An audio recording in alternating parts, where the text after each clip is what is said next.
अस्सलाम वालेकुम। आज मैं आपको बताऊंगी कि डो बनाने के लिए चंद इम्पोर्टेंट पॉइंट जो माइंड में आते हैं और उनका क्या सलूशन होता है, किस तरह हम उसको गूंद सकते हैं। जिस तरह हम आटा गूंदते हैं सेम उसी तरह हम डो गूंदते हैं, बस कुछ पॉइंट्स होते हैं जिनको फॉलो करना होता है। डो बनाने के लिए सबसे पहले हम यीस्ट को एक्टिवेट कर लेते हैं। उसके लिए हमें नीम गर्म पानी चाहिए होता है, और यीस्ट का जब आप इंस्टेंट यीस्ट के आजकल मार्केट में अवेलेबल होती है इजीली पैकेट्स, तो उसको एक्टिवेट करने के लिए ज़रूरी है कि जो आपको यीस्ट चाहिए उतनी ही आप निकालें और बाकी का जो रैप है या पैकेट है उसको टाइटली बंद करें ताकि उसमें एयर ना जाए। और यीस्ट को अगर आप पानी और शुगर के साथ एक्टिवेट कर रहे हैं और ये राइज हो जाती है तो ये ठीक है, और अगर ये राइज नहीं होती तो इट मीन्स ये एक्सपायर है।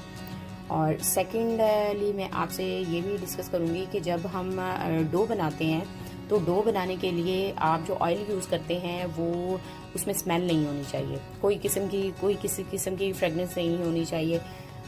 थर्ड पॉइंट जो मैंने आपसे डिस्कस करना है वो ये है कि डो को जब आप गूंद रहे होते हैं तो कम से कम राइज होने के बाद इसको 8 से 10 मिनट के लिए ज़रूर गूंदना चाहिए, जिस तरीके से हम आटा गूंदते हैं सेम इसी तरह, क्योंकि जब डो राइज हो जाती है तो इसमें एयर पॉकेट बन जाते हैं और उनको हमें रिमूव करना होता है।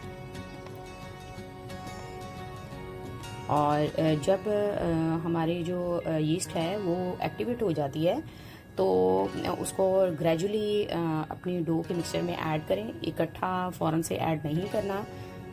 डो आपकी फर्म होनी चाहिए, बहुत ज़्यादा नरम नहीं होनी चाहिए।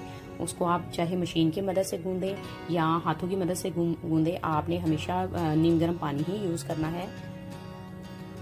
इससे आपकी जो डो है बहुत अच्छी बनती है। अगर डो आपकी सॉफ्ट हो गई है तो इसमें मज़ीद आप मैदा ऐड कर लें, और अगर आपकी डो हार्ड है, बहुत ज़्यादा हार्ड भी नहीं होनी चाहिए, फर्म होनी चाहिए लाइक, ठीक है, तो फिर ही आपका जो पिज़्ज़ा है बेहतरीन किस्म का और अच्छा बनेगा।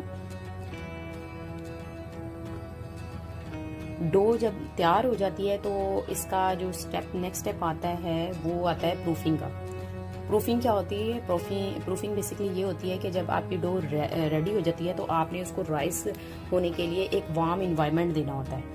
तो वार्म इन्वायरमेंट सेम इसी तरह आप समझिए जिस तरह हम दही लगाते हैं, घर में जाग लगाते हैं, तो उसके लिए हम एक वार्म इन्वायरमेंट देते हैं ताकि अच्छे से दही जम जाए। सेम इसी तरह का प्रोसेस हमें करना होता है। हमें वार्म जगह चाहिए इसको राइस करने के लिए। कुछ लोग जो होते हैं ओवन में रख लेते हैं, ओवन चलाना नहीं होता, जस्ट उसको बंद करके रख देते हैं ओवन में ताकि एक वार्म टेम्परेचर क्रिएट हो जाए और हमारी डो अच्छे से राइस हो जाए। और अगर आप ठंडे इलाकों में रहते हैं